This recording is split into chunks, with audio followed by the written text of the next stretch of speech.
Yo, what's up, fools? So season 3 just got released, so I decided to make a short video going over all the changes. If you want to skip to a specific part, I'll leave the timestamps in the description below. But before the video starts, here's the 5 battle pass winners. If you want to win 1,000 V-Bucks for next video, all you have to do is like and comment down below. And if you're super cool, use creator code TomFool in the item shop, alright? Peace.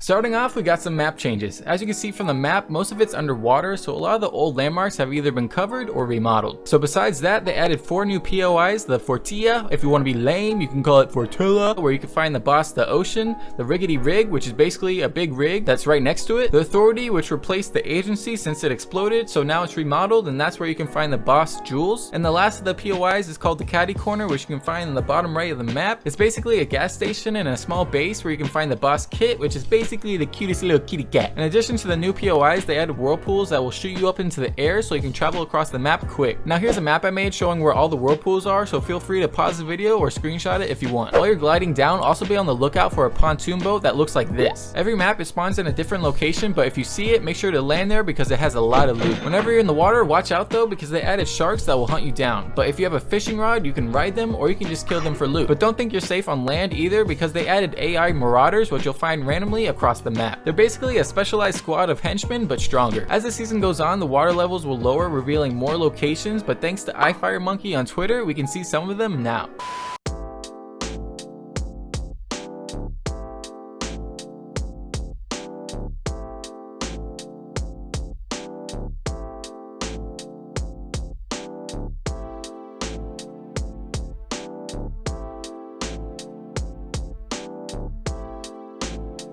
On to the next category, which will be new weapons / item changes. Starting off, they vaulted the pump shotgun and replaced it with a charged shotgun where you can tap the fire button or hold it down for a more powerful shot. Here's a comparison between the tac and the charged shotgun when it comes to pullout time after an edit. And thanks to 1UP Analytics on Twitter, he made a chart comparing the damage and the distance between the two guns. You can pause the video here if you'd like, but to summarize it, the charged shotgun does more damage and has a better range, but the downside is you have to charge it, so it's ultimately up to whatever you prefer. Moving on to the Unvaulted Weapons, they brought back the P90, the hunting rifle, the bolt action sniper, chug splashes, stink grenades, and the grappler. And as far as mythical items go, there are 6. Starting off with the first 2, which is the Ocean's Burst AR that shoots a burst of 2 and deals 37 damage, as well as the Ocean's Bottomless Chug Jug that will regenerate after you use it. Both these items can be found at the Fortilla when you defeat the boss named Ocean. The next 2 items are Jules Glider, which is very similar to the old Batman glider where you grapple onto something and glide. Then you have Jules Drum Gun, which is basically the same drum gun from last season, which you can both find at the Authority. For the last 2 mythical weapons, you have Kit's Shockwave Launcher that is like a grenade launcher, but instead of shooting normal grenades, it will shoot impulse grenades that will catapult you into the air. Then you have Kit's Charged Shotgun, which is one of the most powerful guns in the game with a clip size of 5. Both of those items can be found in the Caddy Corner. Now moving on to some new items in Fortnite, starting off with 4 consumables you can eat, including cabbages that regain 10 HP, corn, which I have not found yet, so comment down below if you know what they do, chilies that make you run faster, and mushrooms that give you shield. The last 2 aren't new, but they added them back. Then there's the Firefly Jar item that hasn't been released yet, but you'll be able to catch fireflies and keep them in the jar. Then whenever you want, you can throw it, which will cause it to explode and burn your opponent for 40 damage. Next up, we have the flare gun, which also hasn't been released yet, but was teased in season 2, which will do 60 damage to players with a clip size of 6. And for the last of the new items, they added cars, but you won't be able to drive them yet until the water around the whole map lowers. Moving on to nerfs / adjustments, starting off with aim assist. According to Lucas7 Yoshi on Twitter, Epic nerfed both the ADS and the hipfire pull of weapons at all ranges. The reduction equates to about 30%, but there's no need to worry if you're on console because this is only for PC players. Next up, the headshot damage has been reduced on SMGs, shotguns, and ARs from a multiplier of 2 to now a multiplier of 1.5. Then we have burst weapons, which now only shoot 2 bullets at a time, but the fire rate has increased to make up for it. Now to end the video, here's some quickfire information that's good to know. Hit markers will no longer show in the wrong direction, which used to be super annoying. You can now carry consumables, whether it be a mushroom or a cabbage. Campfires will burn you if you stand in the middle of them. Hitting critical points while farming will cause you to lose your henchman disguise. There are now visualized sound effects for when an enemy is healing near you. And last but not least, season 3 ends on August 27th, so make sure to put it in your calendar.